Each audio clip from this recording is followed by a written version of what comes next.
personally have never been, but it appears to me that everyone who has been there seems to agree. It is indeed the best view of the city of Chicago. And from what I hear, they will occasionally invite gentlemen in to take a quick view out the window there, so it's not a terribly private one. But I guess it's a great view of the city, so I want to check it out.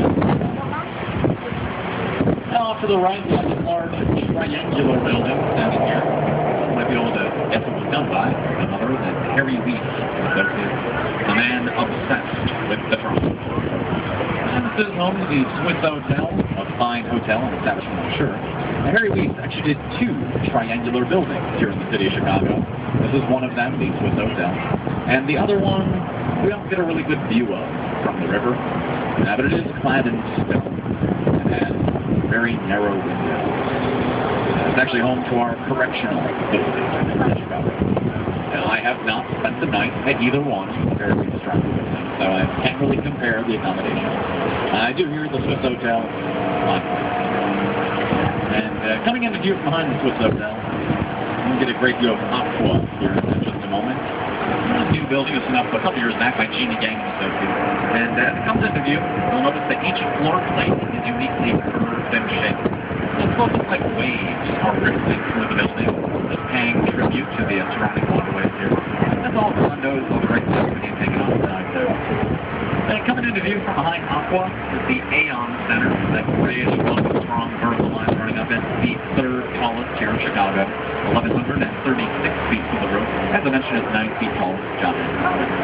Now, before that was the 3rd tallest building standing here in Chicago. When it was done in 1973 by Edward Durrell Stone, it was the 1st tallest marble-clad building in the world. And not just any marble, Carrara marble from the Carrara Quarry in Italy. Michelangelo got his marble to do sculptures such as David, among others. As you can imagine, that building is very beautiful, white, opulent Carrara marble gleaming off the surface. But as you may also imagine, marble is very fragile.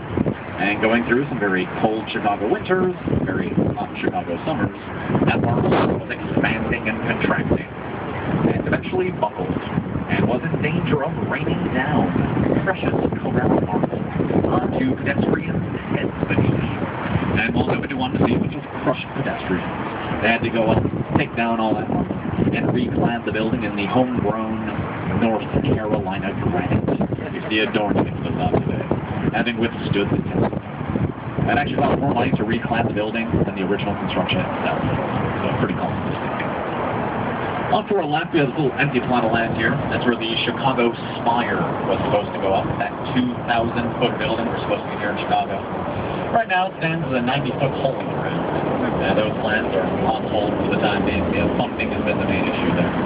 Probably have to wait another 5-10 years for that to happen. If it does go up, it's supposed to look like a plume of smoke, much like the plumes of smoke that would have risen here from the Signal Fire. Potawatomi tribe used to be around this area. Of course, there's going to be a 2,000-foot plume of smoke, so who really knows how realistic. But they're going to get this effect by rotating each floor about 2 degrees off the floor beneath it, for a total rotation of 270 degrees to the tip of the building. You're going to get a unique, almost drill bit-like look. And now we're here east of Lakeshore Drive. I'd like to talk about a man by the name of Montgomery Ward, of all people. Now, he actually fought 30 years of legal battles to keep all 29.4 miles of Chicago's shoreline forever free and clear of any private structures. No private buildings were ever to rise here east of Lakeshore Drive. Yeah, except that one. Lake Point Tower. A large private building standing here east of Lakeshore Drive. It's snuck in on some of a loophole in the law. I guess train tracks used to run through here, and the railways had the rights to sell the air above their tracks. They got this air rights loophole. It is the one and only private building here east of Lakeshore Drive. And Lake Point Tower is actually a tribute building, paying tribute to none other than Ludwig Mies van der Rohe. So the guy who did all the glass and steel box type buildings has a very curvilinear building in his honor. Counterintuitive. But actually, when Mies van der Rohe was studying at that Bauhaus in Germany in the 1920s, he drew a sketch of a building, much like this one. Now, his building was only around 20 stories tall and expanded Berlin.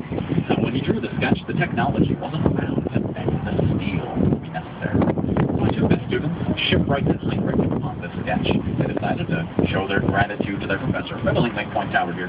When it was done in 1968, it was the tallest all-residential structure in the world. We are going to be pulling into the dock here in just a moment. I do have to ask that you all just remain seated for the time being, just kind of keep your places. There's a safety precaution. We have to get all the lines secured, the gangway in place. When everything's all set up, the captain will come out and say when it's safe to disembark the boat. Don't mind just kind of hanging tight until then. We appreciate that.